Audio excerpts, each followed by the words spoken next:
خالہ نے باضابطہ رشتہ مانگا، امی تو جھٹ راضی ہو گئی، مگر ابو کو پتہ چلا تو امی پر بگڑنے لگے۔ کوئی ضرورت نہیں ہے، آپا کو صاف انکار کر دو، میں اس شخص کے گھر اپنی بیٹی نہیں بیاہ سکتا۔ اس شخص سے مراد احتشام خالو تھے، وہ ابو کے فرسٹ کزن تھے۔ اس کے باوجود دونوں کے تعلقات ہمیشہ کشیدہ ہی رہے۔ کشیدگی کی وجہ طبیعتوں میں پایا جانے والا تفاوت ہرگز نہیں تھا، کیونکہ دونوں کا مزاج بالکل ایک جیسا تھا۔ بہت جلد غصے میں آنا، صرف اپنی حاکمیت جتانا اور اپنی ہی منوانا۔ خالہ بہت دھیمے مزاج کی خاتون تھی، انہوں نے ہر معاملے میں خالو کے سامنے سرنڈر کر دیا۔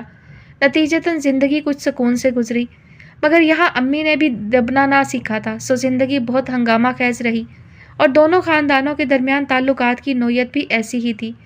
سال 6 مہینے تعلقات ٹھیک رہتے، پھر کوئی چھوٹی سی بات، بے ضرر سا ہنسی مذاق بہت بڑے جھگڑے میں بدل جاتا۔ دونوں گھرانوں میں آنا جانا بالکل بند ہو جاتا۔ کسی عید تہوار پر تعلقات بحال ہوتے اور چند مہینوں کی عارضی فائر بندی کے بعد ابو یا خالو کی جانب سے کوئی گولا پھر داغ دیا جاتا۔ اسی لیے جب خالہ نے انزا کا رشتہ مانگا تو سب حیران رہ گئے تھے، مگر ابو نے اس پرپوزل پر 2 منٹ کے لیے بھی غور کرنا مناسب نہ سمجھا۔ محض ضد میں آ کر اتنا اچھا رشتہ ٹھکرا رہے ہیں، یہ کفران نعمت نہیں تو اور کیا ہے؟ امی کو حسب معمول ابو پر تاؤ آ رہا تھا۔ خیر، امی کی ناراضی یا خفگی سے تو ابو کو کیا لینا دینا تھا، مگر جب ہر طرف سے یہی بات سننے کو ملی تو وہ بھی سوچنے پر مجبور ہو گئے، خاص کر جب قدسیہ چچی نے سمجھایا۔ بھاوج کی نہ صرف وہ بہت عزت کرتے تھے بلکہ بات بھی مانتے تھے۔ عقیل بھائی ذرا ٹھنڈے دل و دماغ سے سوچیں، کیا کمی ہے مرتضیٰ میں؟ دیکھا بھالا بچہ ہے، شریف ہے، خوبصورت ہے، اور پھر خاندان کا سب سے تعلیم یافتہ لڑکا، اتنی اچھی نوکری ہے، اور پھر سب سے بڑی بات، اتنے مان اور چاہت سے وہ لوگ یہ رشتہ مانگ رہے ہیں۔ بے شک احتشام بھائی کا مزاج آپ سے میل نہیں کھاتا، مگر اتنا تو آپ مانیں گے کہ انزا ابیرہ کو انہوں نے ہمیشہ اپنی اولاد کی طرح ہی چاہا ہے۔ قدسیہ چچی کی باتوں میں وزن تھا، یا پھر انہیں اپنی بات منوانے کا ڈھنگ آتا تھا؟ ابو سوچ میں پڑ گئے۔ بیٹی کا باپ بن کر سوچا تو مرتضیٰ ہر لحاظ سے انزا کے لیے مناسب معلوم ہوا۔ بس آپ اللہ کا نام لے کر فرحت آپا کو ہاں کر دیں، اور ہاں، یہ بھی میں آپ کو بتائے دے رہی ہوں کہ ابیرہ میرے تاثیر کی دلہن بنے گی۔ انہوں نے موقع پا کر یہ بات بھی ابو کے کان میں ڈال دی، اور یوں ایک سہانی شام خالہ نے اس کی انگلی میں مرتضیٰ کے نام کی انگوٹھی ڈال دی، ساتھ ہی ابیرہ اور تاثیر کی منگنی بھی ہو گئی تھی۔ زندگی میں سب کچھ بالکل ٹھیک جا رہا تھا، مگر 4 ماہ بعد ہی مرتضیٰ نے باہر جانے کا شوشہ چھوڑ دیا۔ اس کی کمپنی والے کسی ٹریننگ کورس پر بھیج رہے تھے۔ مغربی ممالک کی آزاد فضائیں، کتنے سنے سنائے واقعات ذہن میں گھومنے لگے، اور شاید امی ابو کو بھی یہی خدشات ستا رہے تھے۔ خالہ سے بات کی تو ان کے پاس ساری فکروں کا نادر حل موجود۔ ٹھیک ہے، نکاح کر لیتے ہیں، امی ابو کو کیا اعتراض ہونا تھا؟ سو باہمی رضامندی سے نکاح کی تاریخ طے ہو گئی۔ نکاح سے ہفتہ بھر پہلے مرتضیٰ گھر آیا۔ ویسے تو اس کی تاثیر سے خوب گاڑی چھنتی تھی، ہفتے میں 1 چکر لازمی لگا لیتا تھا، مگر منگنی کے بعد اس نے آنا بہت کم کر دیا تھا۔ اب اچانک چلا آیا۔ انزا صحن میں تھی، تاثیر کے ساتھ اسے اندر آتا دیکھا تو جھٹ کچن میں جا گھسی۔ کچھ چائے پانی کا انتظام کر لو، مرتضیٰ آیا ہے، امی ہدایت دینے باورچی خانے چلی آئیں۔ چائے کا کروں یا پانی کا؟ یہ سوال ذہن میں اس وقت آیا جب امی باہر جا چکی تھیں۔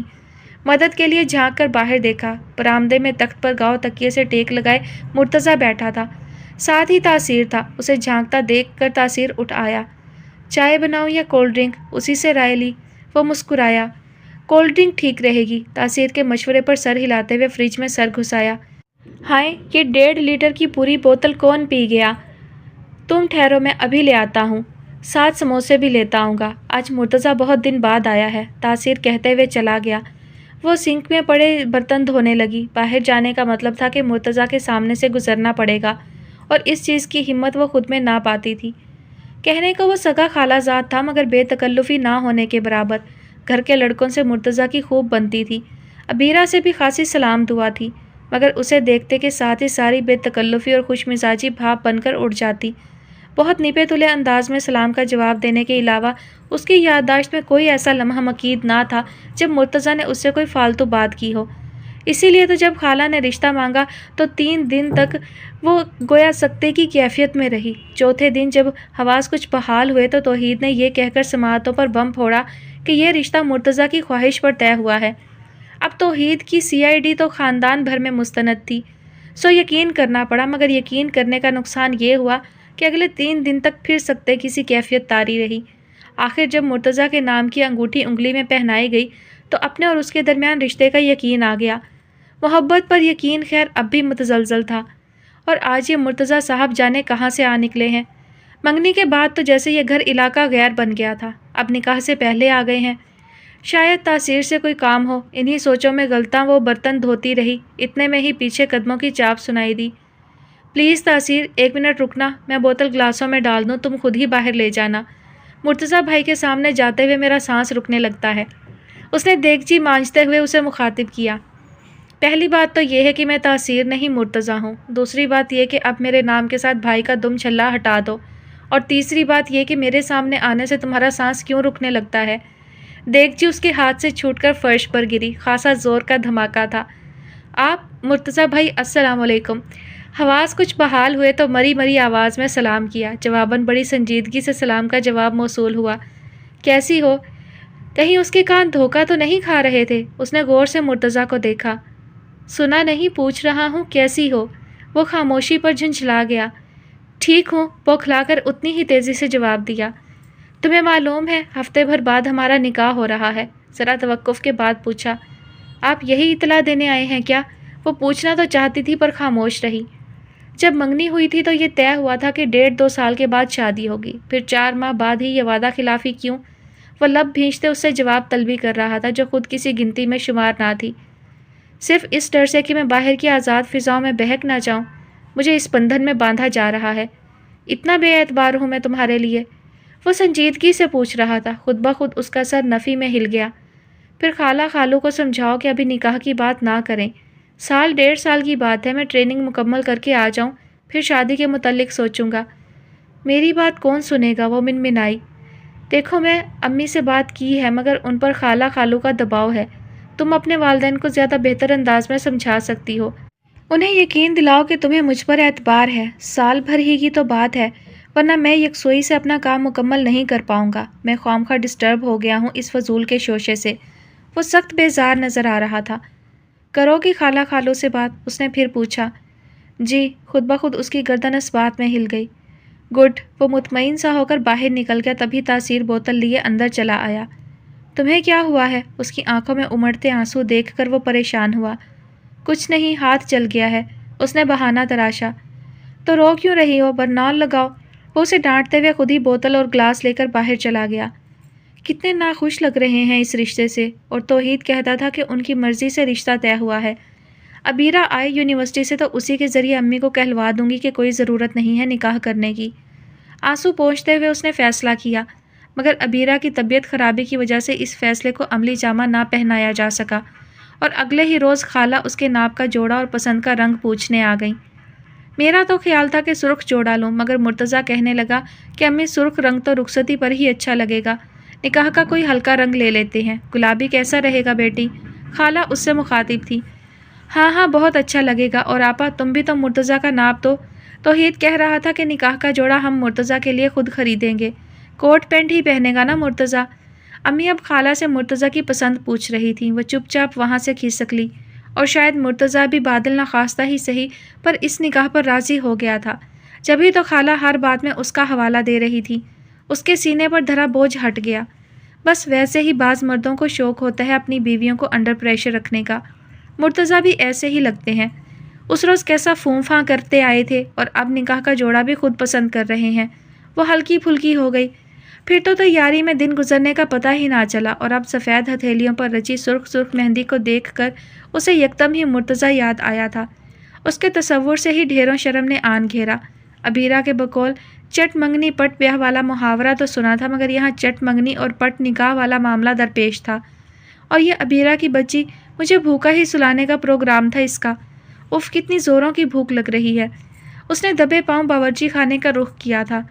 شکر ہے ہاٹ پاٹ میں روٹی رکھی تھی، سالن گرم کرنے کے لیے فریج سے سالن کا ڈونگا نکالا ہی تھا کہ اسی لمحے موبائل کی بیل بجی تھی۔ رات کے سناٹے میں گھنٹی کی آواز سن کر دل یکدم تیزی سے دھڑکا۔ ڈونگا بھی ہاتھ سے چھوٹتے چھوٹتے بچا۔ یہ تاثیر کا موبائل تھا۔ وہ اپنی عادت کے مطابق رات کے کھانے کے بعد چائے بنانے آیا تھا اور شیلف پر موبائل بھول گیا۔ گھنٹی بجے جا رہی تھی۔ اس نے موبائل اٹھا کر اسکرین پر نام دیکھا، اور مرتضیٰ کا جگمگاتا نام دیکھ کر تیزی سے دھڑکتا دل ایک لمحے کے لیے خاموش سا ہو گیا۔ کیا کروں؟ اس کا ذہن معاف ہو گیا تھا اور پھر بالکل غیر ارادی طور پر موبائل آن کر کے کان سے لگا لیا۔ ہیلو، پھنسی پھنسی آواز میں ہیلو کہا تھا۔ کون؟ دوسری طرف مرتضیٰ کی حیرت بھری آواز سنائی دی۔ وہ یقیناً تاثیر کے علاوہ کسی آواز کی توقع نہیں کر رہا تھا۔ تاثیر سو رہا ہے اور موبائل یہاں کچن میں بھول گیا۔ سوکھے لبوں پر زبان پھیرتے ہوئے اس نے بتایا تھا۔ انزا؟ اس نے اس کی بات پر دھیان دیے بغیر گویا کنفرم کرنا چاہا۔ وہ خاموش ہو گئی اور اس خاموشی میں ہی اثبات تھا۔ تاثیر اپنے کمرے میں ہے، آپ صبح بات کر لیجئے گا۔ کچھ توقف کے بعد اس نے قدرے اعتماد سے جملہ ادا کیا۔ تاثیر سے تو میں بات کر ہی لوں گا، فی الحال تو مجھے آپ سے کچھ حساب بے باک کرنا ہے۔ وہ چپتے ہوئے لہجے میں مخاطب ہوا۔ تم نے اپنی سی کر لی نا انزا بی بی؟ کیوں، میں نے کیا کیا ہے؟ اس کے انداز پر خوفزدہ ہوئی۔ میں نے کہا تھا نا خالہ خالو کو سمجھاؤ، مگر تم نے میری بات کو مذاق میں اڑا دیا۔ اب نتائج خود بھگتنا۔ اس کا سرد لہجہ اس کی سماعتوں میں ٹھنڈک اتار گیا۔ کیا کریں گے آپ؟ کپکپاتے لبوں سے یہی جملہ برآمد ہوا۔ تمہیں یہی خوش فہمی تھی کہ میں مجبور ہوں، کچھ نہیں کر سکتا۔ یہ تو تمہیں کل ہی پتہ چلے گا کہ میں کیا کر سکتا ہوں۔ ویسے اگر کہو تو ابھی بتا دوں کہ کل میں کیا کرنے جا رہا ہوں؟ وہ سنجیدگی سے پوچھ رہا تھا۔ انزا نے اس کا جملہ مکمل ہونے کا انتظار کیے بغیر کال ڈسکنیکٹ کر دی۔ ہاتھ پاؤں بالکل بے جان ہو گئے۔ چند لمحوں بعد ہی موبائل دوبارہ بج اٹھا۔ اس نے خوفزدہ نگاہوں سے موبائل کو دیکھا، پھر جلدی سے آف کر کے واپس شیلف پر رکھا اور تیزی سے کچن کی لائٹ اور دروازہ بند کر کے باہر چلی گئی اور پھر برآمدے کے ٹھنڈے ٹھار فرش پر ہی بیٹھ کر بے آواز رونا شروع کر دیا۔ مرتضیٰ یقیناً اس رشتے سے خوش نہیں تھا، جب ہی نکاح کی پابندی قبول نہیں کرنا چاہ رہا تھا، مگر پھر اس نے اس رشتے پر حامی ہی کیوں بھری تھی؟ منگنی کے وقت ہی صاف انکار کر دیتا۔ اب جب دونوں خاندانوں کی رضامندی سے نکاح ہونے جا رہا تھا تو وہ انکار کے لیے اس کے کندھے پر بندوق رکھ کر چلانا چاہ رہا تھا، اور اب تو اس نے گویا صاف صاف دھمکی بھی دے دی تھی۔ کیا کرے گا وہ کل؟ آنسو مسلسل آنکھوں سے گر رہے تھے اور ذہن میں اس کے فکرے گونج رہے تھے۔ سب گھر والے کتنے سکون سے سو رہے ہیں۔ اس نے سر اٹھا کر پورے گھر پر نگاہ ڈالی اور یہ سوچ کر کہ سب سو رہے ہیں اور اتنے بڑے گھر میں صرف وہ جاگ رہی ہے، خوف کے مارے اچانک ہی ریڑھ کی ہڈی میں سنسناہٹ دوڑ گئی۔ ابھی کچھ دیر پہلے کیسے لطیف سے جذبات دل و دماغ پر چھائے ہوئے تھے، اور اب یوں برآمدے کے فرش پر بیٹھ کر روتے ہوئے اتنا شدید خوف آیا کہ وہ اٹھ کر اپنے اور عبیرہ کے مشترکہ کمرے میں گھس گئی۔ عبیرہ کے اوپر سے لحاف کھینچ کر اپنے اوپر ڈال لیا۔ ڈر کی شدت میں تو کمی آ گئی، مگر رونے کی شدت میں اور اضافہ ہو گیا تھا۔ اطمینان اس بات کا تھا کہ عبیرہ ہرگز نہیں جاگے گی۔ وہ تو عام دنوں میں گھوڑے گدھے بیچ کر سوتی تھی، آج تو پھر سارے دن کی تھکاوٹ تھی۔ حالانکہ ایک بار اس کا جی چاہا بھی کہ عبیرہ کو اٹھا دے، مگر پھر خود ہی اس سوچ کو ذہن سے جھٹک دیا۔ کیا فائدہ اس وقت عبیرہ کو پریشان کرنے کا؟ اچھا ہے آج کی رات تو سکون سے سو جائے، کل پتہ نہیں کیا ہوگا۔ سوچ سوچ کر دماغ شل ہو گیا، آنسو بھی خشک ہو گئے، مگر نیند روٹھی ہوئی تھی۔ فجر کی اذان تک وہ آنکھیں کھولے چت لیٹی رہی، پھر نماز پڑھ کر طبیعت کو کچھ قرار آیا، پھر لیٹی تو پتہ بھی نہیں چلا اور نیند مہربان ہو گئی۔ اگلی صبح عبیرہ کے اٹھانے پر بھی اس کی آنکھ نہیں کھلی تھی۔ بالآخر 12 بجے بنٹی کے گلا پھاڑ کر رونے پر ہی وہ جاگی تھی۔ بھابھی نے اسے کسی بیکار کی ضد پر دھپ رسید کیا تھا۔ بنٹی نے گلا پھاڑ کر جو چلانا شروع کیا تو بھابھی کو مزید غصہ آ گیا۔ عبیرہ اسے بھابھی سے بچا کر اپنے کمرے میں لے آئی۔ وہ ہچکیوں سے رو رہا تھا۔ انزا نے مندی مندی آنکھیں کھول کر پہلے اسے پھر گھڑی کو دیکھا۔ جاؤ بنٹی، پھپھو کے پاس چھپ جاؤ، پھر مما نہیں ماریں گی۔ انزا نے لیٹے لیٹے ہی بازو پھیلا دیے۔ بنٹی لپک کر اس کے پاس آیا تھا۔ تمہاری آنکھیں کیوں سوج رہی ہیں؟ عبیرہ نے اسے ذرا غور سے دیکھا۔ دیر تک سوئی ہوں نا، اور شاید فلو بھی ہو گیا ہے، سر بھاری بھاری ہو رہا ہے۔ اچھا میں چائے بھجواتی ہوں تمہارے لیے، اب ناشتہ تو کیا کرو گی؟ کھانا تیار ہونے میں بھی گھنٹہ آدھا گھنٹہ ہی رہتا ہے۔ مہمان کافی سارے آ گئے ہیں، دوپہر کے کھانے سے جلدی نمٹیں گے تبھی شام کو وقت پر تیار ہو سکیں گے نا۔ بس اسی لیے مہمانوں کو ناشتہ بہت ہلکا پھلکا کروایا تھا۔ میں اور بھابھی صبح سے ہی کچن میں لگے ہوئے ہیں، عبیرہ بتا رہی تھی اور وہ بغیر گردن ہلائے چپ چاپ سنتی رہی۔ اچھا مہندی تو دکھاؤ۔ جاتے جاتے دفتن عبیرہ کو مہندی دیکھنے کا خیال آیا۔ اس نے بے دلی سے دونوں ہتھیلیاں آگے کر دیں۔ واؤ، کتنا پیارا رنگ چڑھا ہے اور کتنا خوبصورت لگ رہا ہے۔ شکر ہے میری محنت رائے گاہ نہیں گئی۔ عبیرہ خوش ہو رہی تھی، جبکہ انزا بنا کچھ کہے سسکیاں بھرتے بنٹی کو چپ کروانے لگی۔ کچھ دیر بعد توحید چائے کا کپ پکڑا گیا تھا۔ انزا پھپھو چائے۔ ابھی ایک سپ ہی لیا تھا کہ بنٹی نے فرمائش کر دی۔